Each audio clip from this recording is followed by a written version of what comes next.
and I keep them close by wherever I go. Yeah, do they fit in your purse? I wish, yeah. Like most people carry mace. Ashley carries lightsabers.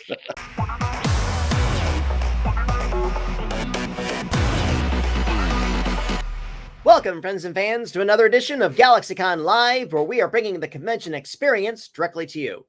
And today, we are going back to the galaxy far, far away with two members of the cast of Star Wars: The Clone Wars. So without further ado, let us call upon the Force and bring them out.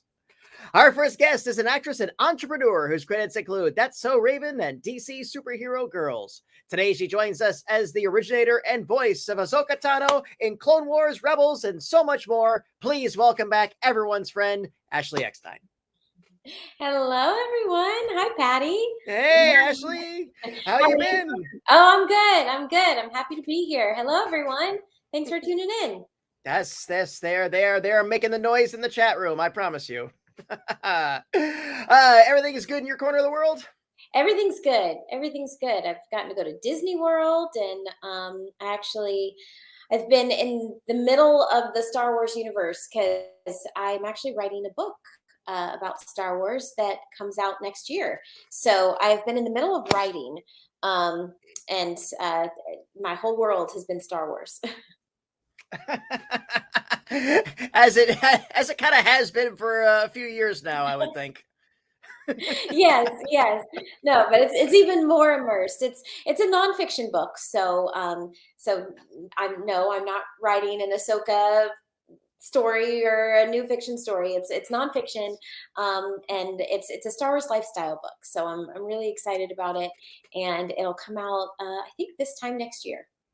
Well, I certainly hope we will have you back to talk about that. I'm looking forward to it as well. And this is not your first book either. You've dabbled in authoring before. I have, but it's so funny because I feel like a Padawan when it comes to writing. I did a post about it on Instagram because I was very, very nervous about it. I related it to the scene in Empire Strikes Back where Yoda is training Luke, and Luke actually walks into that dark cave, and he says, "What's in there?" And Yoda says, "Only what you take with you." And when I first went in to write this book, I had all these doubts, thinking like, can I do this? I'm not sure I can do this. I don't know if I have enough experience. I don't know if I'm ready. I have all these fears. I'm not going to finish it. And I actually started watching that scene, and I took a break from writing, and then I came back and I did some, mindfulness exercises and deep breaths. And I went back in with peace and calm. And I said, okay, I'm going to do this. I'm not, I'm going to leave the fear at the door and bring in nothing but, positivity. And it's been great. So I'm still not done. I've about half the book left to write, but it's getting there. Ashley, I'm so looking forward to this. Again, you have, among your so many talents, I have always adored the fact that you have been a friend to fandom, and I really appreciate you like putting this out there, and again, just spreading the positivity and love across the Star Wars universe. Thank you so much, Patty. That's I guess I love that description because I really do.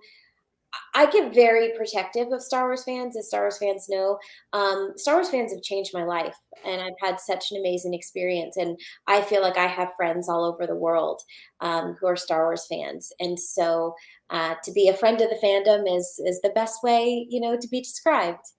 Well, put that in your back pocket and keep it. It's yours. And speaking of friends, let's bring out our next friend. He is an actor whose body of work includes Timeless and Jupiter's Legacy. Today, he joins us as the voice of Anakin Skywalker. Please welcome back Matt Lanter. Hey, guys. How you doing? Hey, Matt. Hey, Ashley. How are you? I'm good. How are you doing, Skyguy? Good. Long time no see, Snips-ish.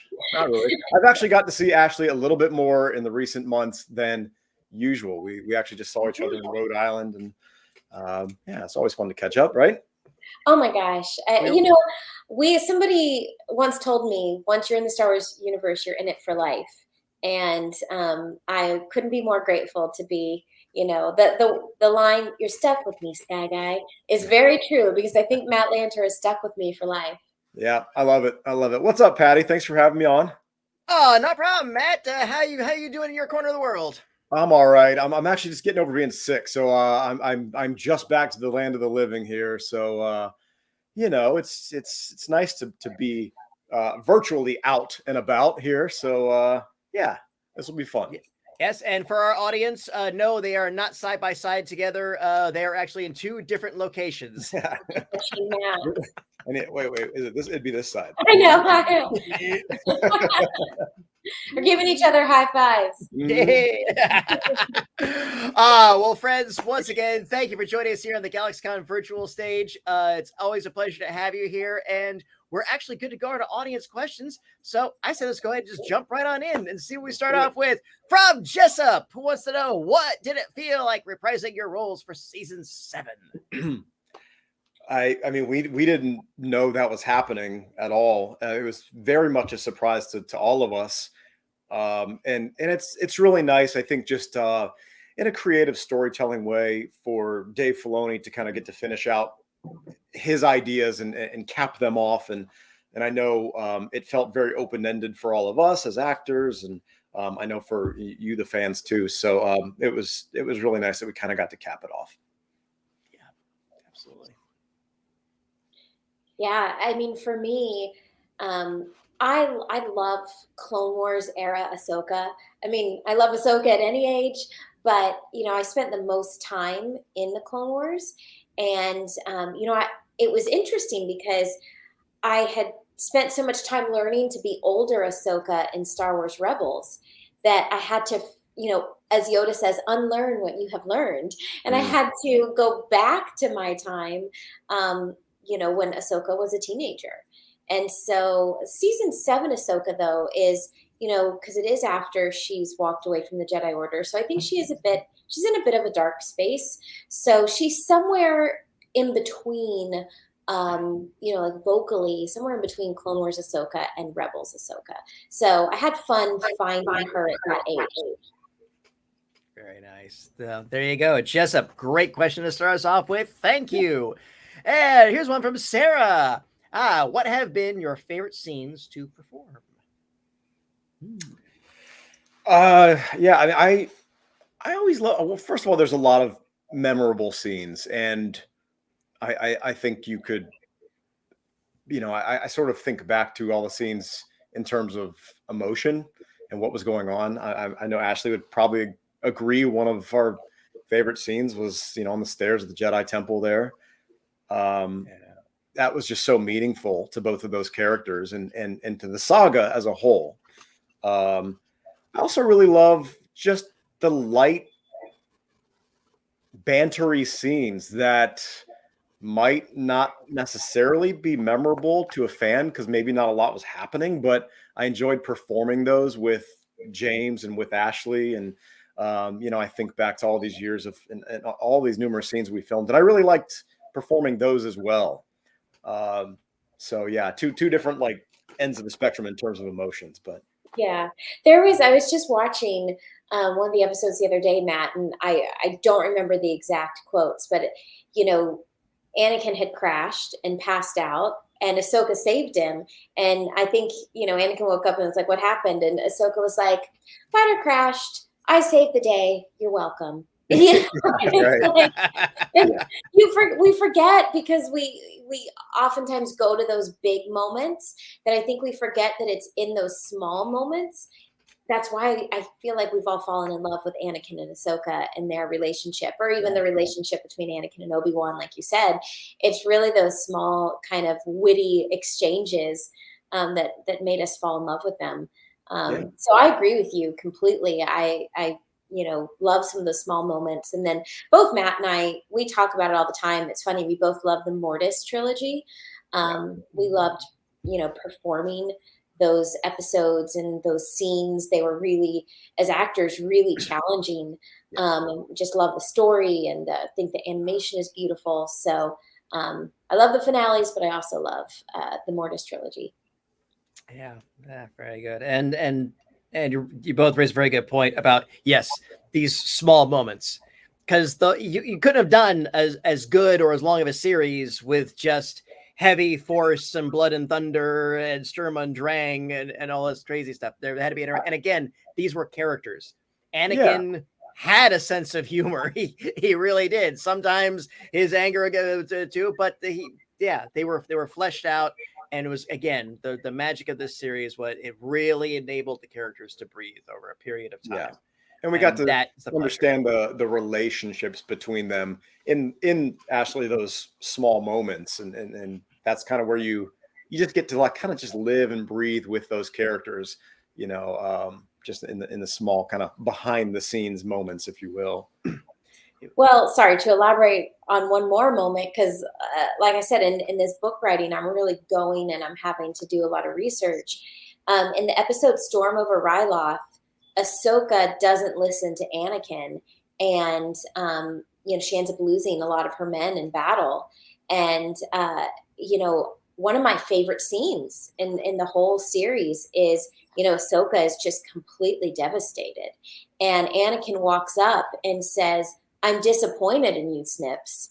And we see this whole conversation unfold about how Ahsoka failed. And it's a real teaching moment. And I think it's so important, A, for their relationship to show, you know, that how far Ahsoka has come and how much she's grown.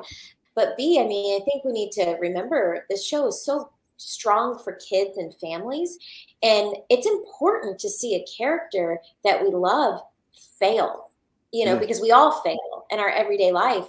And to see her fail, but then Anakin gave her, you know, he did let her know he was disappointed in her, but then he gave her constructive criticism and how to learn from it, and, you know, that it was okay to fail. And I don't know, that scene is so powerful.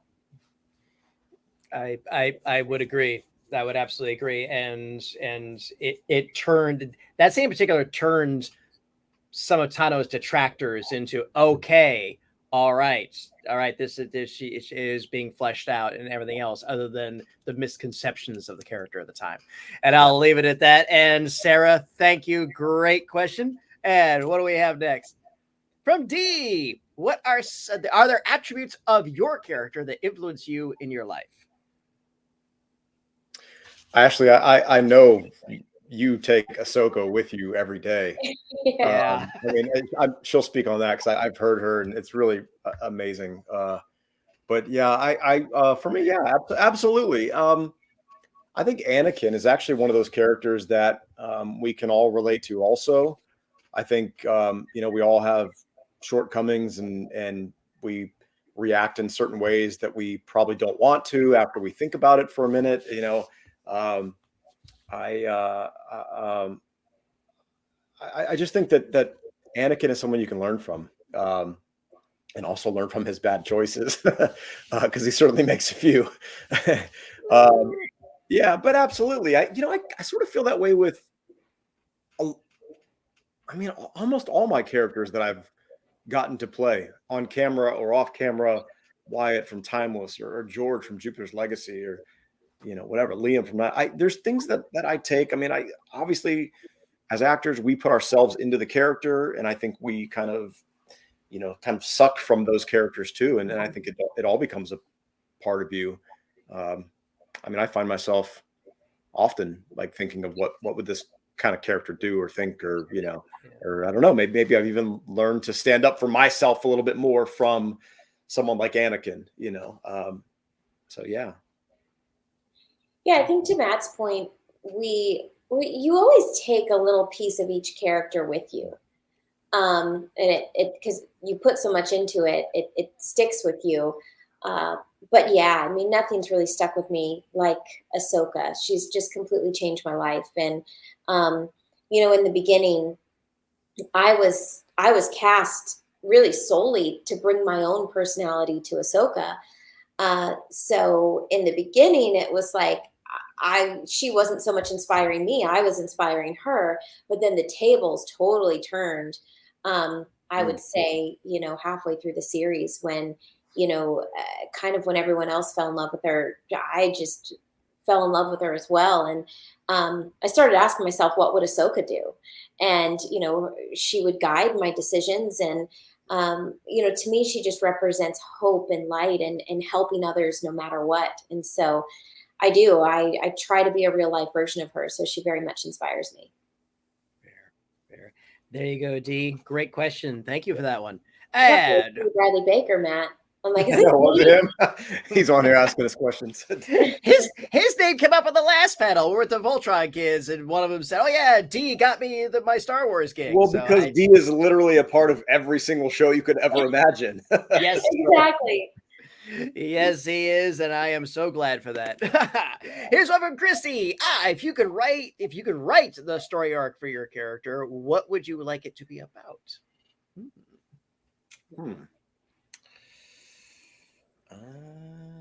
Either a full-blown arc or a side adventure, or it's so funny because this is a question that I have to be very careful to answer, because one time somebody asked me this, and I posted about it, and I posted a picture of me with next to Luke Skywalker, and just something like, hey Skyguy, so let me tell you about your dad. And it just like caused people to go crazy. And then I got a call from Dave Filoni saying, hey, don't post those things. And it was literally just me as a fan, a joke, but not a joke, because of course I'd love to know if Ahsoka ever got to talk to Luke, but that's just me as a fan. Like, I don't have any intel. Matt can back me up on this. Like, we work on a need to know basis. It's not like we have all these storylines in our head. We don't know what happens until we go in and record. So we're just as much on kind of lockdown as everyone else. So I don't really have a storyline, because I also don't want to call from Dave Filoni saying, hey, don't talk about those things. Ashley, you and Matt are both at liberty to invoke your rights under the Fifth Amendment, and you may recuse yourself from this question for exactly those reasons. Yes. I do have an answer, and obviously what I'm about to say is purely fictional and fun, but Anakin has just been through so much that, and in light of the season that's upon us, I would love to see just like a nice Christmas holiday with Anakin, his wife, his kids, and his mother coming to visit. Maybe they're all just sitting around having a turkey and a big glass of blue milk and just opening presents and just having a good time, where there's just a lot of love going on, just good times, memories. Maybe they're even singing Christmas carols. I don't know. I want this guy to be happy. It's funny you say that, Matt, because like I said, I've been watching a lot of Star Wars lately, between the movies and Clone Wars, and you just fall in love with Anakin so much during the Clone Wars, because when you see his fall, and then even in the original trilogy when he's, Vader is redeemed, you are reminded of who he was in the Clone Wars, and the good times, and the hero that he was. And as a proud friend of Matt's, I think Matt did an amazing job bringing out the hero side of Anakin. And I love watching hero Anakin. The more hero Anakin we can get, the better. Yeah, he's fun. I agree. And there you go, Christy. Thank you for that one. Hope we answered it as best as we're allowed to. Well, I can promise you're not going to be seeing Anakin and his mom and Luke and Leia and Padme at a dinner table anytime soon. So I think my answer's safe from powers that be. Yes. What? Yeah, right. That's going to be the next Christmas special. What are you doing, GalaxyCon announces all attachment to Mr. Lanter's question. Right. Can we talk about this holiday special for a minute, though? Because absolutely. I just watched the Star Wars holiday special for the first time. Like the original one? Oh. The original. Yeah. Oh. And I had heard about it. I've even seen like a clip or two, but now that I've watched it, I think the clip was like not very long. Because I found myself in disbelief. I'm like, what is this? How did this even happen? I joked about it. My geek stand-up act, and the way I described it was old Hollywood, the old entertainment system, like 70s, like 60s variety show mentality that absolutely did not understand it. They thought it was like another Planet of the Apes type thing that the kids would be into, and like they saw it was, didn't get it, and so they've just pushed it all through this very strange writing conceptualization meat grinder, and then we ended up with this so incredibly bizarre think of it. But again, it's like, for years I told everybody, well, okay, yes, I had a bootleg copy, as we all did the VHS days, but I was like, okay, here it is, but I warn you, you might be better off living with your memories. I don't think I've seen it. I think I've probably seen clips. It's not so much bad as bizarre. Yeah, it's just odd. Yeah. Yeah, Matt, it's bizarre. You got to go watch it. It's like your brain can't even, like, as weird as you think it could be, and then throw in like interpretive dances, and it's just odd. So yeah, go watch it. I wonder what the ratings were when it originally came out, though. Do we know? Gargantuan. Were they? Oh yeah, well, there you go. It was the very first thing after A New Hope got released, and all the kids, we were losing our minds. There's gonna be a new Star Wars thing, and Luke Skywalker's in it, and Han Solo is in it, and what is this? So the business execs were happy. Just creatively, it's a George Lucas sure wasn't. Well, yeah, but George's always been such a creative guy. He's more about the creativity than he ever was about the business. I have to assume. Not like I'm in the business. He trusted them. He was just like, yeah, sure, go ahead. I got to work with all this stuff. But it was like, yeah. That's why to this day, it's never gotten a formal, actual, true release. I've always said for years. I think the Riff Tracks guys did a track on it. This was pretty good. So it is what it is, and it's out there. And everybody see it once. See it once, that'll do it. What do we have next? Here's one from Lucas. What is everybody's favorite bit of Star Wars memorabilia? Well, mine is my VHS copy of the holiday special, of course. Here, Matt, you answer that. I'll be right back. Okay. Show and tell. Yeah, she's gonna get it. I have quite a bit of stuff. One thing I just really think is special. I had a fan build me a metal lightsaber, and it's constructed piece by piece. And I just thought that was really special. It was meaningful, and obviously it's an Anakin saber, and I still have it. And they even went so far as to put it in a little holder with a plaque that's got my name on it, and it was just a really kind gift and gesture. And I have it in my office, and I love it. Oh, that's awesome! That's awesome. I actually have, I have a lot of things, and a personal thing is I got to be at Big Rock Ranch where they made the Clone Wars on my birthday for a press event, and they surprised me with stormtroopers came in with a bunch of cupcakes, and the whole crew and whatever cast members were there. Matt, were you there?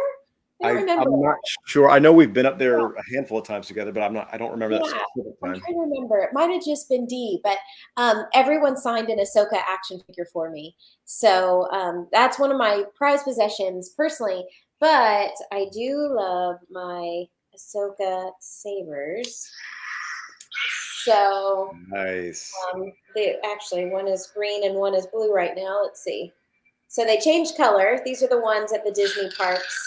You can get them too, but I just think it's so cool how they change from green to blue. Wow. Nice.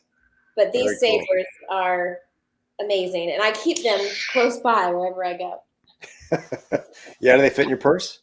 I wish, yeah. Like most people carry mace. Ashley carries lightsabers. Can you even imagine? Oh, wait, forget your wallet. Can I have your autograph? Yeah, true. Oh, well, there you go. Great question. Thank you. What do we have next? Here is one from Andre. you could be Jedi or Sith, which one would you be and why?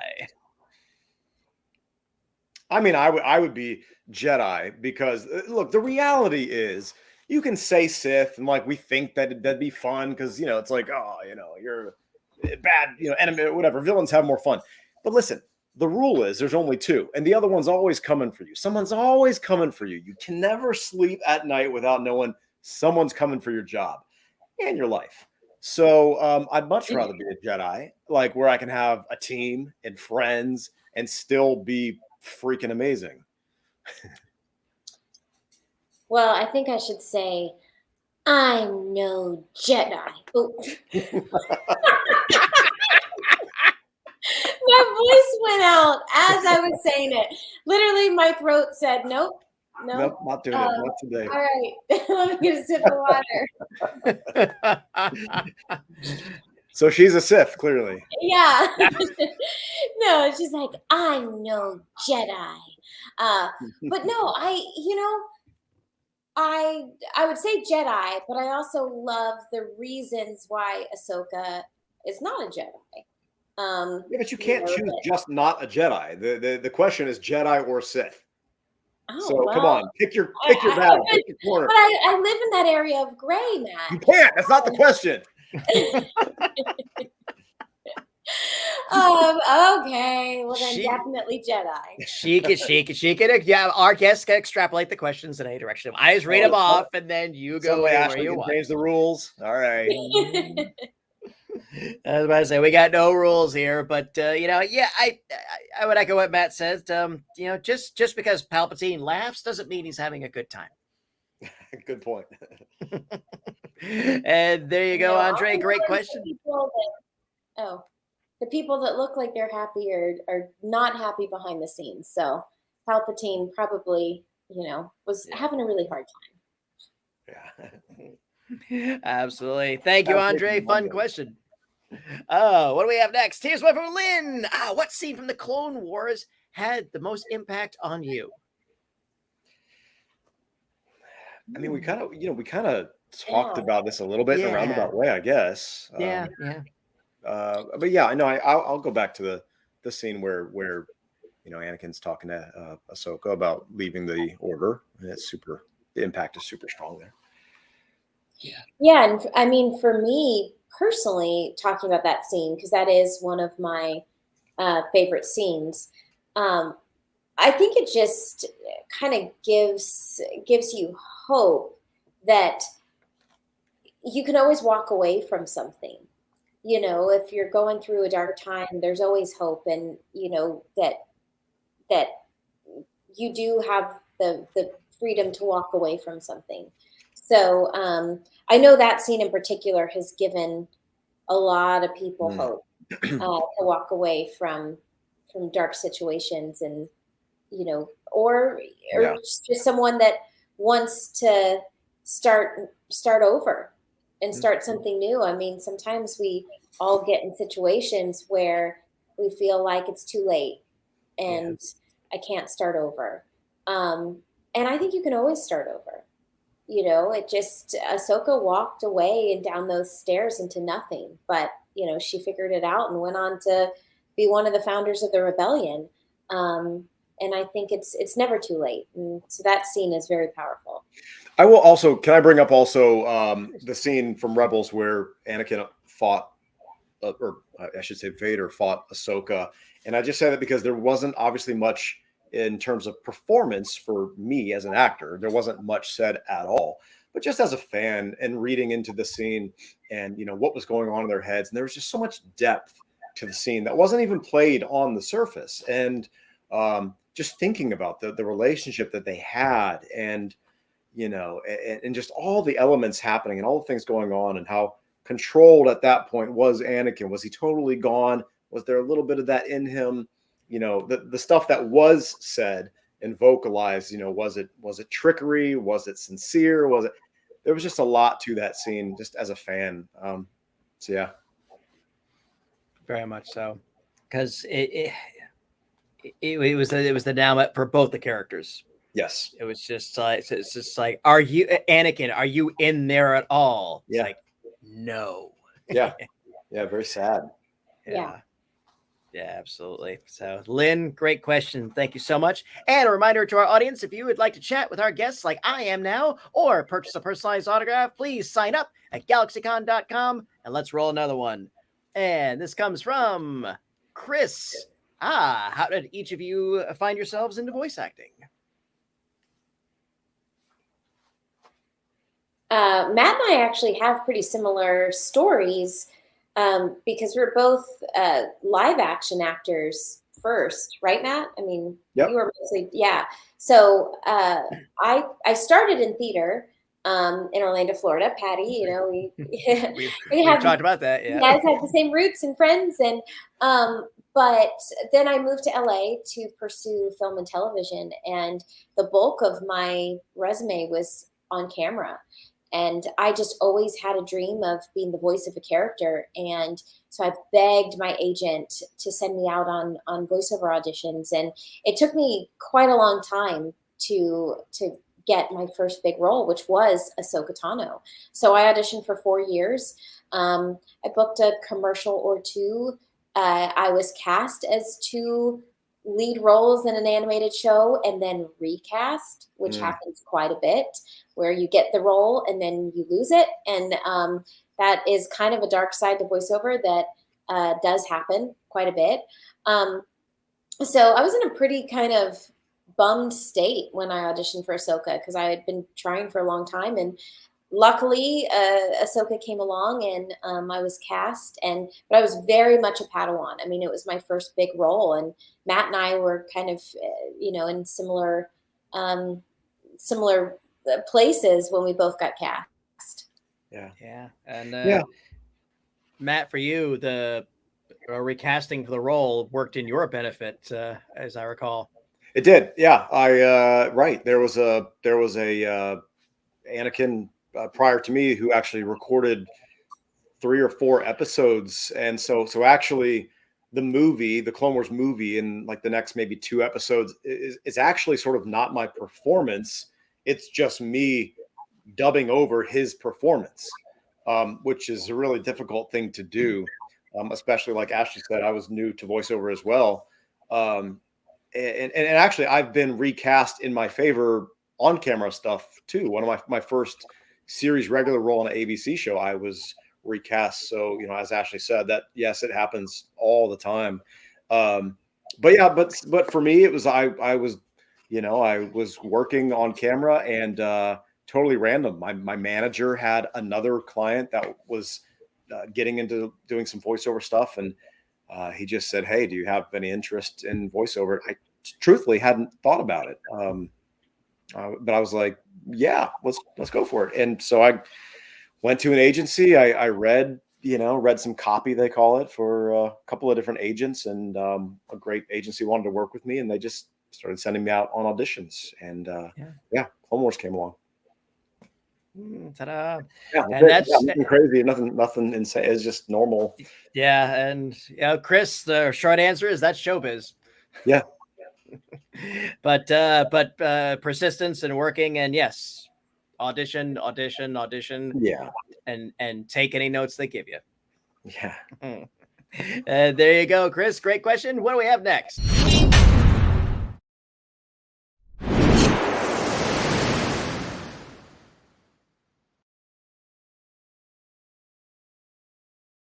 The question that comes up so often, we made a graphic for it, as you can tell. This time asked by Katrina. And what other fandom would you like to see have a crossover with the Clone Wars? And here we expand fandoms. Could be other fandom-based things, but also the New York Giants, World of Shakespeare, any type of world that has a following you'd like to see it crossed over into. Gosh. I say, I've answered this question in the past, and I think it really would be fun to see a crossover with Doctor Who. To see Anakin and Ahsoka get in the TARDIS, go on an adventure through space and time. I would love that. But actually, if you know me, you know I'm a massive Alice in Wonderland fan. Matt knows I've practically turned my house into Wonderland. But to see an Ahsoka story that is where Ahsoka is Alice, like Ahsoka in Wonderland, but set in the Star Wars world, I think would be a really cool story. Maybe it's kind of when she walks down the steps after she walks away from the Jedi Order, what happened in between from that moment until she met Trace and Rafa could be kind of a fun Wonderland story. Yeah. I have a totally stupid one. So I just finished the show White Lotus season 1 on HBO. A lot of people are big fans of the show. If you've never seen it, essentially it's just people vacationing at a beautiful Hawaiian resort and all the craziness that they get into. I think that'd be really funny just to see like all of our Jedis on their off time, and some of the Sith too. Why not? And all of their their issues that they have just vacationing at like a really nice Hawaiian resort. I could just see Anakin and Ahsoka sipping a pina colada and malls going by on a float or something, and just like, I don't know, totally stupid, but it's in my head. So Master, I thought Jedi weren't supposed to drink alcohol. We're on vacation. You know what? This is a new world. All right. Yeah. Matt, I think you're really craving some holiday time, some off time. Right? Yeah. Your answers have a similar theme. Subconscious. Yeah. I need a break. Definitely. Ashley, just out of my own curiosity, since I'm a huge Doctor Who fan, which Doctor would you have in mind for the crossover? Ooh, probably. Well, my first Doctor was Matt Smith, so I'd love an adventure with him. But I did get to meet Jodie Whittaker, and she was beyond lovely. So an adventure with her would be really cool too. So I would pick one of the two of them. Yes, Jodie is yes. I hope I get a chance to host her because I have adored her run as the Doctor. So yeah. Very good. Katrina, great question. Thank you. And what do we have next? From Mabel. What's the best advice you were ever given? Gosh. I don't know. Since we're on here because you guys know us from, film and TV, I guess just in trying to book jobs, it's really pretty standard. You just keep trying. I mean, because I think you sort of mentioned it, recastings, auditioning, you're gonna get way more rejection than you do acceptance. You're gonna get turned down for a role tenfold what you get. So I don't know, just keep trying. And we've all heard that thing, right? Like you fall off your horse, get on again. And but it's really true. You just got to keep at it. Don't give up. You have too much talent to just let it go. So whether you think you do or you're not, you do. Mm-hmm. I heard a really good add-on to that that I quite like. If you fall off your horse, get it back on it. But after a while, maybe you need to switch horses. That's good. Yeah. Well, that's like what I say. When plan A fails, go to plan B. When plan B fails, go to plan C. Maybe not, necessarily that you need to stop riding horses, but yeah, change horses. Mm-hmm. I will say, also, just don't let a fear of a failure stop you from doing something. Like, because what's the worst that happens? You fail. So what? Yeah. I'm just thinking like for myself, I was in Georgia before I started acting. I saved up a couple grand. I drove out to LA to pursue a dream. And had I, a lot of people probably feel like it's out of reach. I can't do it. So what? Try it, and if it didn't work for me, I was just going to drive back home, get enough gas money to drive back home and then figure it out. But it worked. Yeah. So, Matt, you said something really important that I often do when I'm in fear of something. I always ask myself, what is worst case scenario? Yeah. Because I think it takes away the fear a little bit when you actually truly face, okay, well, what is that worst case scenario? If this just goes down in flames, what is that going to be? And if you can face that, if you can deal with that, then yeah, why not give it a try? It's almost like the idea of failing is much bigger than actually realistically what happens if you fail.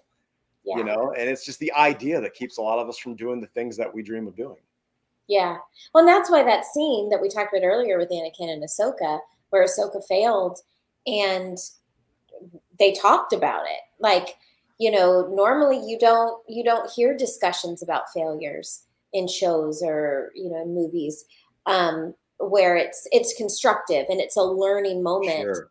And it's important to see that. It's important to see someone fail, and it's important to see someone pick themselves back up and keep going, but also learn from that failure. So yeah, I couldn't agree more. I don't want to repeat what Matt said, because that is 100% some of the best advice I've ever gotten, is about to keep going and never, don't be afraid to fail. But I think I've talked a lot about this over the past, year and a half. But growing up, my whole life, my parents just drilled into, our head. You treat others as you want to be treated, and you treat others with kindness. But also growing up, I was always told by people like, "Oh, you're too nice. You're too nice. You need to be tougher. You need to be stronger. You're too kind. You're too nice." And it was always putting being nice and being kind down. Like that wasn't a strength. It was almost a weakness. So in my mind, I always, not that I was going to be any different, but I did look at kindness and being nice is a bit of a weakness, is a bit of like a pushover. But I've really learned over the past year and a half that actually being nice and being kind is a power. It's a strength. And I wish I had known that when I was younger, because I felt like I was seeking a power that was something else and not realizing that kindness and being nice is powerful. Yeah, I would agree. Very well spoken. Very well spoken. And there you have it, Babel. Great question. And Ashley, Matt, always has been an absolute pleasure. Any final words before we take our leave? No, it's been fun. This is our second one with GalaxyCon. I personally love coming and hanging out and, just having this panel with you guys and chatting. It's always fun, Ashley, when I get together with you. And thank you, Patty, for hosting. And yeah, and hopefully we'll, get to see a few of you in the individual chat rooms and the duo chats and stuff with me and Ashley. And hopefully we'll see you there. Yeah, I just want to thank everyone for tuning in today. Thank you, Matt and Patty. And, I just want to wish everyone a happy holidays. Yeah. This time can be so stressful, especially after the past 2 years that we've gone through. A lot of people have lost loved ones. And so this is a really challenging time. So I don't know. I would challenge everyone, the holidays really aren't about what gift you're giving or what gift you're receiving. I think the best gift we can give each other is just to be present and be there for them. Realize that everyone's going through their own thing, and just to again spread kindness and be there for each other and spread love during this time. I think is the best thing we can do. So thank you all for sharing so much of your love with us over the years. I'm very grateful. So happy holidays. Yep. It has been my absolute pleasure to serve you all. Once again, thank you for joining us on the GalaxyCon virtual stage. Thank you to our audience for joining us. And as always, thank you for your great questions. Hope to see everybody again soon. Until then, bye-bye. Take care. Happy holidays. And remember, smiles are free. Spend them often.